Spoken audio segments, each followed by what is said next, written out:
শহর সাজবে নাকি সাজবে আমাদের জীবন? আসসালামু আলাইকুম ওরহমতুল্লাহ। ঈদ মিলাদুন্নবী সাল্লাল্লাহু আলাইহি সাল্লাম উপলক্ষে আমাদের শহর আজ সুন্দরভাবে সাজানো হচ্ছে। রাস্তায় রাস্তায় আলোকসজ্জা, তরুণরা হাতে পতাকা নিয়ে, সব মিলিয়ে পুরো শহর যেন নতুন রূপে সেজে উঠেছে। পুরো শহর হবে লোকে লোকারণ্য, জুলুস হবে, মানুষের মুখে থাকবে দুরুদ ও সালাম। দৃশ্যটা নিঃসন্দেহে আবেগময়, কিন্তু আজ আমাদের নিজেদের কাছে একটি প্রশ্ন করা দরকার। আমরা কি শুধু শহরটাকেই সাজাচ্ছি, নাকি রাসূলুল্লাহ সাল্লাল্লাহু আলাইহি সাল্লামের আদর্শে নিজেদের জীবনটাকেও সাজাচ্ছি? একবার একটু গভীরভাবে ভাবুন, শহরের রাস্তাগুলো যদি আলোয় আলোকিত হয়, কিন্তু আমাদের অন্তর যদি অন্ধকারে থাকে, তাহলে কি আমরা সত্যিই রাসূলুল্লাহ সাল্লাল্লাহু আলাইহি সাল্লামের ভালোবাসার দাবি পূরণ করতে পেরেছি? আমরা যদি জুলুসে অংশ নেই, কিন্তু ঘরে ফিরে বাবা মায়ের সঙ্গে খারাপ আচরণ করি, তাহলে আমাদের সেই ভালোবাসা কতটা পূর্ণ? আমরা যদি মুখে রাসূলুল্লাহ সাল্লাল্লাহু আলাইহি সাল্লামের কথা বলি, কিন্তু ব্যবসায় প্রতারণা করি, মানুষের হক নষ্ট করি, মিথ্যা বলি, অন্যায় করি, তাহলে কি আমরা তার আদর্শ অনুসরণ করছি?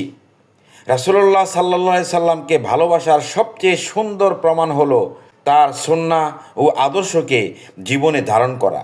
তিনি আমাদের শিখিয়েছেন সত্যবাদিতা, শিখিয়েছেন আমানতদারি, শিখিয়েছেন দুর্বল, অসহায় ও দরিদ্র মানুষের পাশে দাঁড়াতে। তাই ঈদে মিলাদুন্নবী সাল্লাল্লাহু আলাইহি সাল্লাম যদি আমাদের জীবনে সত্যিকার পরিবর্তন না আনে, তাহলে শুধু একদিনের আবেগ দিয়ে আমরা কি অর্জন করলাম? এই প্রশ্নটা আমাদের নিজেদের করতে হবে। জুলুস হোক, কিন্তু জুলুসের শিক্ষা যেন আমাদের জীবনে আসে। দুরূদ পড়ি, কিন্তু তার দেখানো চরিত্র ধারণ করি। রাসূলুল্লাহ সাল্লাল্লাহু আলাইহি সাল্লামের ভালোবাসার কথা বলি, কিন্তু তার আদর্শে নিজের চরিত্র গড়ি। শুধু ব্যক্তিজীবন নয়, আমাদের পারিবারিক জীবন, সামাজিক জীবন, ব্যবসায়িক জীবন, রাজনৈতিক জীবন, সর্বক্ষেত্রেই যদি আমরা কোরআন ও সুন্নাহের শিক্ষা বাস্তবায়ন করতে পারি, তখনই আমাদের ভালোবাসা সত্যিকার অর্থে অর্থবহ হবে। একজন সন্তান যদি বাবা মাকে সম্মান করে, একজন স্বামী যদি স্ত্রীর সঙ্গে উত্তম আচরণ করে, একজন স্ত্রী যদি পরিবারের দায়িত্ব সুন্দরভাবে পালন করে, একজন ব্যবসায়ী যদি প্রতারণা ছেড়ে সততার পথে চলে, একজন প্রতিবেশী যদি প্রতিবেশীর কষ্টে পাশে দাঁড়ায়, একজন ক্ষমতাবান যদি দুর্বল মানুষের অধিকার রক্ষা করে, তাহলেই তো রাসূলুল্লাহ সাল্লাল্লাহু আলাইহি সাল্লামের শিক্ষা আমাদের জীবনে প্রতিফলিত হবে।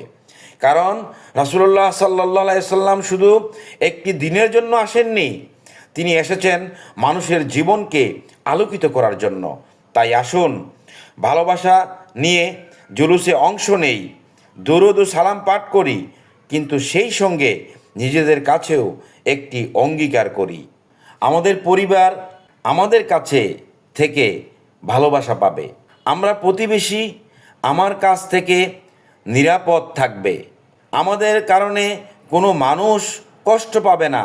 এই চেষ্টা আমাদের করতে হবে, কারণ শহর একদিনের জন্য সাজানো যায়, আলো একদিনের জন্য জ্বালানো যায়, রাস্তায় একদিন মানুষের ঢল নামানো যায়, কিন্তু রাসূলুল্লাহ সাল্লাল্লাহু আলাইহি সাল্লামের আদর্শে একটি জীবন গড়ে তুলতে হয় প্রতিদিন। আর সেই জীবন যদি আমরা গড়তে পারি, তাহলেই ঈদে মিলাদুন্নবীর শিক্ষা আমাদের জীবনে সত্যিকার অর্থে সার্থক হবে। শেষে আপনার কাছে একটি প্রশ্ন রেখে যেতে চাই, আমরা কি শুধু ঈদে মিলাদুন্নবীতে রাসূলুল্লাহ সাল্লাল্লাহু আলাইহি সাল্লামকে স্মরণ করব, নাকি বছরের প্রতিটি দিন তার আদর্শকে নিজের জীবনে বাস্তবায়ন করব? আপনার উত্তরটা কমেন্টে জানাবেন। আসুন শুধু শহর নয়, নিজের হৃদয়টাকেও সাজাই। শুধু রাস্তায় আলো নয়, নিজের জীবনেও সুন্নাহের আলো জ্বালাই। আল্লাহ তাআলা আমাদের সবাইকে রাসূলুল্লাহ সাল্লাল্লাহু আলাইহি ওয়াসাল্লামের ভালোবাসা এবং তার আদর্শ অনুযায়ী জীবন গড়ার তৌফিক দান করুন, আমিন। প্রিয় বন্ধুরা, ভিডিওটা কেমন লেগেছে অবশ্যই কমেন্ট করে জানাবেন। লাইক, কমেন্ট, শেয়ার এবং চ্যানেলটি সাবস্ক্রাইব করে পাশে থাকার অনুরোধ রইল। যারা সাবস্ক্রাইব করেছেন তাদেরকে আমার অন্তর থেকে অসংখ্য ধন্যবাদ। ভালো থাকুন, সুস্থ থাকুন।